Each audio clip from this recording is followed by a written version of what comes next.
চারপাশে পাহাড়ে ঘেরা দুর্গম চট্টগ্রামের সীতাকুণ্ডের জঙ্গল সলিমপুর এলাকা। এখানে অপরাধের স্বর্গরাজ্য গড়ে তুলেছে সন্ত্রাসীরা। এলাকাটিকে অপরাধমুক্ত করতে আগামী 31 মে স্বরাষ্ট্রমন্ত্রী উদ্বোধন করার কথা ছিল নবনির্মিত র্যাব ও পুলিশ ক্যাম্প।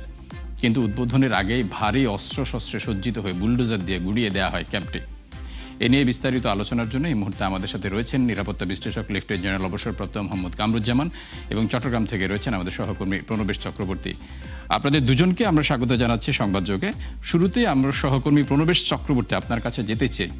আমরা দেখলাম যে পুলিশের একজন ঊর্ধ্বতন কর্মকর্তা বলছিলেন একটি দেশের মধ্যে আরেকটি দেশ, দীর্ঘদিন ধরে এই চর্চাটা হয়ে আসছে। আপনি বিস্তারিত কি তথ্য জেনেছেন আর কি কি তথ্য আপনার দর্শকদেরকে জানাবেন সেটি বিস্তারিত বলবেন। দেখুন, জঙ্গল সলিমপুর এটি হচ্ছে 3100 একর বিশাল জায়গা জুড়ে, চারিদিকে সব পাহাড়।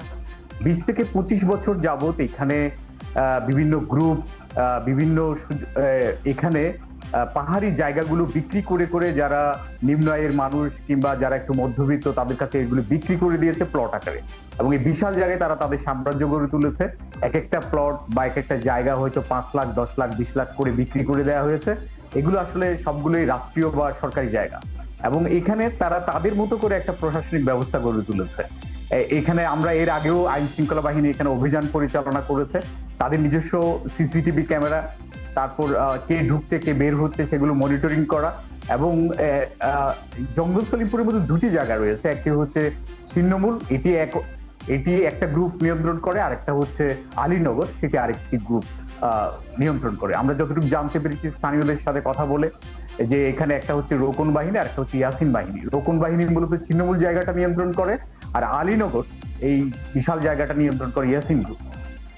এবং এখানে এর আগেও র্যাবের একজন সদস্যকে খুন করা হয়েছে। এর পরে আইন শৃঙ্খলা বাহিনী, যৌথ বাহিনী সেখানে অভিযান চালায়, এবং অভিযান চালিয়ে এই জায়গাটিতে তারা তাদের নিয়ন্ত্রণ নেয়, এবং পরবর্তীতে সরকারের একটা নির্দেশনা মাফিক সেখানে র্যাব এবং পুলিশের ক্যাম্প গড়ে তোলার কাজ তারা নিয়েছিল, এবং আগামী 31শে মে এটি উদ্বোধন হওয়ার কথা ছিল। কিন্তু তার মধ্যেই এই সোমবার রাতে সেই হামলাটি হলো, এবং সেখানে বুলডোজার দিয়ে ঘুরিয়ে দেওয়া হয়েছে। আমাদেরকে প্রায় 2.5 থেকে 3 কিলোমিটার ঢুকতে হয়েছে পায়ে হেঁটে। 4 থেকে 5 জায়গায় বুলডোজার দিয়ে রাস্তা কেটে ফেলা হয়েছে। এমনিতেই দুর্গম, তার মধ্যে যে জায়গা, সেই জায়গায় যাতে আইন শৃঙ্খলা বাহিনীকে প্রবেশ করতে না পারে সেই জন্য এই জায়গাগুলো কেটে দেওয়া হয়েছে। পরবর্তীতে রাতের 2টার দিকে তারা হামলা চালিয়ে এই পুরো ক্যাম্পটি তারা বুলডোজার দিয়ে মাটির সাথে মিশিয়ে দিয়েছে। এই হচ্ছে অবস্থা। ওখানে 150 জনের মতো আইন শৃঙ্খলা বাহিনীর সদস্য ছিল। তারা যেটা বলেছেন সেখানে ভারী অস্ত্রই ব্যবহার হয়েছে, এবং যিনি র্যাবের এখানকার যিনি কমান্ডিং অফিসার তিনি আমাদেরকে জানিয়েছেন সেখানে AK-47 এর মতো ভারী অস্ত্র ইউজ হয়েছে বলে তারা জানতে পেরেছেন। তো অর্থাৎ একটি প্রায় শহরের কোল ঘেঁষে সীতাকুণ্ড এবং চট্টগ্রাম শহরের মাঝামাঝি অবস্থায় জায়গায় এটির অবস্থান। এরকম একটি জায়গায় এরকম একটি সাম্রাজ্য গড়ে তোলা আসলেই সেটি রাষ্ট্রের মধ্যে একটি রাষ্ট্র, যেটা পুলিশ কর্মকর্তা এখানকার যে চট্টগ্রাম জেলা পুলিশের সুপার মাসুদ আলম তিনি বলছিলেন, তিনি এটিও বলেছেন সেটি হতে দেবেন না, যেহেতু রাষ্ট্রের ভিতর রাষ্ট্র এটা হতে পারে না। এবং এই যে হামলাটি হয়েছে সেটি আসলে রাষ্ট্রকে চ্যালেঞ্জ করছে কিনা সেই প্রশ্ন কিন্তু দেখা দিচ্ছে। তো সব মিলিয়ে এখানের আইন শৃঙ্খলা বাহিনী যারা বলছেন তারা তৎপর রয়েছেন, এবং আমরা প্রশ্ন করেছিলাম এটি কি স্বরাষ্ট্রমন্ত্রী আসার আগে তারা কোনো মেসেজ দিতে যাচ্ছে কিনা। তো তারা বলছেন যে তারা আইন শৃঙ্খলার পরিস্থিতি তাদের নিয়ন্ত্রণ রাখতে যা যা করণীয় সবই করবেন। তো আগামী দিনগুলোতে কি হচ্ছে সেটি হয়তো পরবর্তী তাদের কার্যকলাপেই বলে দেবে। তবে এর মধ্যে আমরা যতটুকু জানতে পেরেছি যে 25-এর অধিক তারা গ্রেফতার করেছেন। তবে এখনো পর্যন্ত যারা প্রধান বা এখানকার যে গ্রুপগুলোর কথা বললাম সেগুলো যারা নিয়ন্ত্রণ করে তাদের কাউকেই এখনো পর্যন্ত ধরতে পেরেছে বলে আমরা জানতে পারিনি। তো এটি ছিল এখন পর্যন্ত এই এলাকাটির সর্বশেষ তথ্য। প্রণবেশ, আপনি আমাদের সঙ্গেই থাকুন। আমরা এই মুহূর্তে যেতে চাই লেফটেন্যান্ট জেনারেল অবসরপ্রাপ্ত মোহাম্মদ কামরুজ্জামানের কাছে।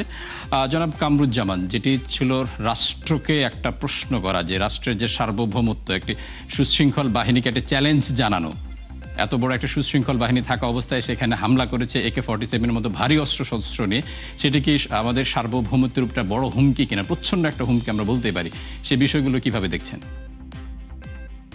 আপনাকে এবং 71 টেলিভিশনের দর্শকদেরকে সালাম জানিয়ে আপনার প্রশ্নের উত্তরে আমি একটু অন্যভাবে বলতে চাই। আসলে মানে আমাদের সংবাদ পরিবেশনের মধ্যে বা কথাবার্তার মধ্যে আমরা যদি রাইট টার্মিনোলজি ব্যবহার না করি, তাইলে এই সংবাদগুলো আমজনতার কাছে, সাধারণ মানুষের কাছে একটু ভিন্নভাবে যায়। তো আমি প্রথমে একটু জিওগ্রাফিক্যাল লোকেশনটা বলি। সলিমপুর কিন্তু এটা চট্টগ্রাম জেলার সীতাকুণ্ড উপজেলার আন্ডারে 10 নম্বর ইউনিয়ন, এবং কোইন্সিডেন্টলি আমি সলিমপুর ইউনিয়নের আন্ডারে আমার মানে প্রাক্তন বিদ্যালয় বা কলেজ ফৌজদারহাট ক্যাডেট কলেজ, আমি সেই ফৌজদারহাট ক্যাডেট কলেজের ছাত্র। এবং এই সলিমপুর ইউনিয়নের উত্তরের যে ইউনিয়ন, এটা হলো আপনার ভাটিয়ারি ইউনিয়ন, যেখানে বাংলাদেশ মিলিটারি একাডেমির মতো একটা গুরুত্বপূর্ণ মিলিটারি স্থাপনা আছে। তো আপনারা জানেন যে এই সীতাকুণ্ড থানার পূব দিকে হলো আপনার হাটহাজারী থানা, পশ্চিম দিকে হলো আমাদের বে অফ বেঙ্গল, আমাদের বঙ্গোপসাগর। আর আমরা যে সলিমপুর ইউনিয়নের কথা বলছি, এই সলিমপুর জঙ্গল সলিমপুর নামটা এসছে যে আপনার ঢাকা চট্টগ্রাম মেন রাস্তা থেকে আপনার সলিমপুর ইউনিয়নের পাশ দিয়ে একটি রাস্তা চলে গেছে চট্টগ্রাম সেনানিবাসের এন্ট্রি একটা পয়েন্ট আছে বায়েজিদ বুস্তানি, যেখানে মাজার আছে। তো ওইভাবে ওই দিক দিয়ে রাস্তাটা চলে গেছে। জিওগ্রাফিক্যাল লোকেশনটা এই কারণে বললাম, এই যে এত বড় মানে একটা হাইওয়ে থেকে আরেকটা হাইওয়ের মতো রাস্তা আপনার সলিমপুর জঙ্গল সলিমপুরের পাশ দিয়ে গেছে। তো জঙ্গল সলিমপুর যেটা, এই জঙ্গল সলিমপুরের হোটেল হলো আপনার রাস্তার উত্তর পাশে, দক্ষিণ পাশে আপনার ছিন্নমূল এলাকা নামে পরিচিত। এবং আমরা যে বলছি যে এটা জঙ্গল সলিমপুর, আসলে সেরকম কোনো জঙ্গল এখন ওখানে নেই। আপনার এখানে অনেক মানুষের বসতি। আপনার এখানে আলীনগর যে নামটা আপনারা শুনলেন, এটা 1990-এর দশকে আলী আক্কাস নামে এক ব্যক্তি প্রথম, সে লোকালি খুব ইনফ্লুয়েন্সিয়াল, সরকারি জায়গায় মাটি কেটে সে এখানে প্লট বানিয়ে প্লট বিক্রির ওইখানে আপনার অনেক ঘটনা ঘটিয়েছে। তো এগুলো বিভিন্ন সময়ে এখানে হয়েছে। তো আমরা যেন বলার সময় এরকম না বলি যে আমাদের সার্বভৌমত্বের উপরে হুমকি। আসলে এটা একটা, আমি বলবো এটা একটা লোকাল মানে একটা সমস্যা, যেটা স্থানীয় সরকার এবং স্বরাষ্ট্র মন্ত্রণালয়ের মাধ্যমে আমাদের পুলিশ বাহিনী, আমাদের র্যাব বাহিনী এটাকে মানে ফেস করছে। তো এখানে কিছু আঞ্চলিকতা অবশ্যই আছে। এবং আপনি জানেন যে এই এলাকায় কিন্তু শুধু ফৌজদারহাট ক্যাডেট কলেজ না, চট্টগ্রাম আপনার মেডিকেল ইউনিভার্সিটির লোকেশনও কিন্তু একই জায়গায়। এবং এর থেকে যদি একটু আপনি পূব দিকে যান, ওইখানে এশিয়ান ইউনিভার্সিটি অফ উইমেন, তো এটা ওরকম একটা জায়গা। আর ভারী অস্ত্র আপনারা যেটা বলছেন, আসলে দা কোরাল এগুলো নিয়ে গেছে। আর কেউ বলছে AK-47 মিলিটারির ভাষায় বা কোনো বাহিনীর ভাষাতেই এটা কোনো ভারী অস্ত্র না। তো যাই হোক, তো এটা আমার মনে হয় মানে এটা যেই পরিস্থিতি হয়েছে বা এটার সাথে আঞ্চলিক যারা নেতৃবৃন্দ আছেন, আঞ্চলিক যারা মানুষ আছেন, আমি নিশ্চিত এটা ওরকম অ্যালার্মিং কিছু না। আর দেখেন কোইন্সিডেন্টলি নামটা সলিমপুর, সলিম মানে সালাম থেকে এসছে, শান্তি, it's a place of piece. এবং আমি নিশ্চিত চট্টগ্রাম রেঞ্জের ডিআইজি মহোদয়, চট্টগ্রাম জেলার এসপি মহোদয় এবং র্যাব 7-এর যে কমান্ডিং অফিসার আছেন, তাদের পক্ষে এটাকে কন্ট্রোল করা ইজ নো ইস্যু। সো আমি দেশবাসীকে আশ্বস্ত করতে চাই, এটা এমন এক লোকেশন, এটা একেবারে আপনার একটা মানে লোকাল একটা প্রবলেম। এটার সাথে আমাদের দেশের ভিতরে দেশ বা সার্বভৌমত্বের হুমকি, এগুলো যেন আমরা একটু সাবধানে ব্যবহার করি কথাগুলো। ধন্যবাদ। আমরা আরেকটি বিষয় আপনার কাছ থেকে জানতে চাই। বেশ কিছুদিন আগের একটি অভিযান আমরা দেখেছি, বেশ কিছু দেশীয় অস্ত্রশস্ত্র সেখান থেকে উদ্ধার করা সম্ভব হয়েছে। তারপরে এত কিছু উদ্ধার হওয়ার পর এবং বেশ কয়েকজনকে গ্রেপ্তারও করা হয়েছিল। তারপরও পরবর্তীতে যখন ক্যাম্প স্থাপন করা হলো, সেখানে পরিকল্পিতভাবে চতুর্দিকে বুলডোজার দিয়ে ভেঙে দেওয়া হলো, রাস্তা কেটে দেওয়া হয়েছে। এই ঘটনাগুলো কেন বারবার ঘটছে আবারও এত বড় অভিযানের পরও? এটার উত্তরে আমি বলবো যে এটার সাথে আপনার মানে জাতীয় রাজনীতির পাশাপাশি এখানে আঞ্চলিক কোনো রাজনীতি থাকতে পারে, যেটা নাকি আমি সুষ্ঠু রাজনীতি বলবো না। আমরা দেখেছি যে এখানে পুলিশ বাহিনীর জন্য আপনার এক ট্রেনিং একাডেমির কথা বলা হয়েছে। এখানে আপনার আমাদের বললাম আমি একটু আগে যে বাংলাদেশ মিলিটারি একাডেমি এর থেকে পাশের ইউনিয়নে, এখানে ফৌজদারহাট ক্যাডেট কলেজ, এখানে সাঙ্গু গ্যাস ফিল্ড, এখানে কৈবল্যধাম রেল স্টেশন, এটার এক পাশে আরেক পাশে ফৌজদারহাট রেল স্টেশন। সো এখানে লোকেশনটা অত্যন্ত সুন্দর একটা লোকেশন। এখানে যখনই বলা হয়েছে যে পুলিশের 2টা বড় স্থাপনা হবে, এখন এটা আপনার কারা বা কিভাবে করছে, বাট আমি বলবো যে এটার মধ্যে কোনো মানে আঞ্চলিক কোনো ইয়ে আছে এটার মধ্যে, বাট এটাকে আমরা ওরকম মানে অস্ত্র গোলাবারুদ উদ্ধার হয়েছে। এবং আরো দুঃখজনকভাবে আমরা দেখেছি যে আমাদের একজন এই নিরাপত্তা বাহিনীর সদস্য এখানে নিহত হয়েছেন। তো এটা যদি আমরা যদি বেশি ছাড় দিয়ে দেই, তাহলে এই ধরনের পরিস্থিতিতে যেতে হতে পারে। এখন যেহেতু আপনার ঈদের ছুটির আমেজে সবাই ঈদে বাড়িতে যাচ্ছে, সবাই গরুর বাজারে গরু কিনতে যাচ্ছে, এই সুযোগটা হয়তো সন্ত্রাসীরা নিয়েছে এবং এই যে বুলডোজার ইউজ করেছে রাতের বেলায়। তো এটা আমার মনে হয় এখন বাহিনীগুলো অ্যালার্ট হয়েছে। আমি নিশ্চিত মানে যাদেরকে অ্যারেস্ট করা হয়েছে তাদের লুকাবার কোনো জায়গা এখানে নাই। বাংলাদেশ সেনাবাহিনী, বাংলাদেশ অন্যান্য বাহিনী, পুলিশ বাহিনী, আপনার র্যাব বাহিনী পার্বত্য চট্টগ্রামে এর চেয়ে অনেক গহীন জঙ্গলে, এর চেয়ে আরো অনেক কঠিন শত্রুর সাথে আমরা মোকাবেলা করি। সুতরাং এখানে জঙ্গল সেলিমপুর মানে এমন একটা জায়গা যে এখানে লুকিয়ে থাকার বা থাকার কোনো মানে নাই, মানে কোনো সন্দেহ কোনো থাকার অবকাশ নাই। এটা আমরা চাইলেই এই সমস্যার সমাধান করতে পারবো ইনশাল্লাহ।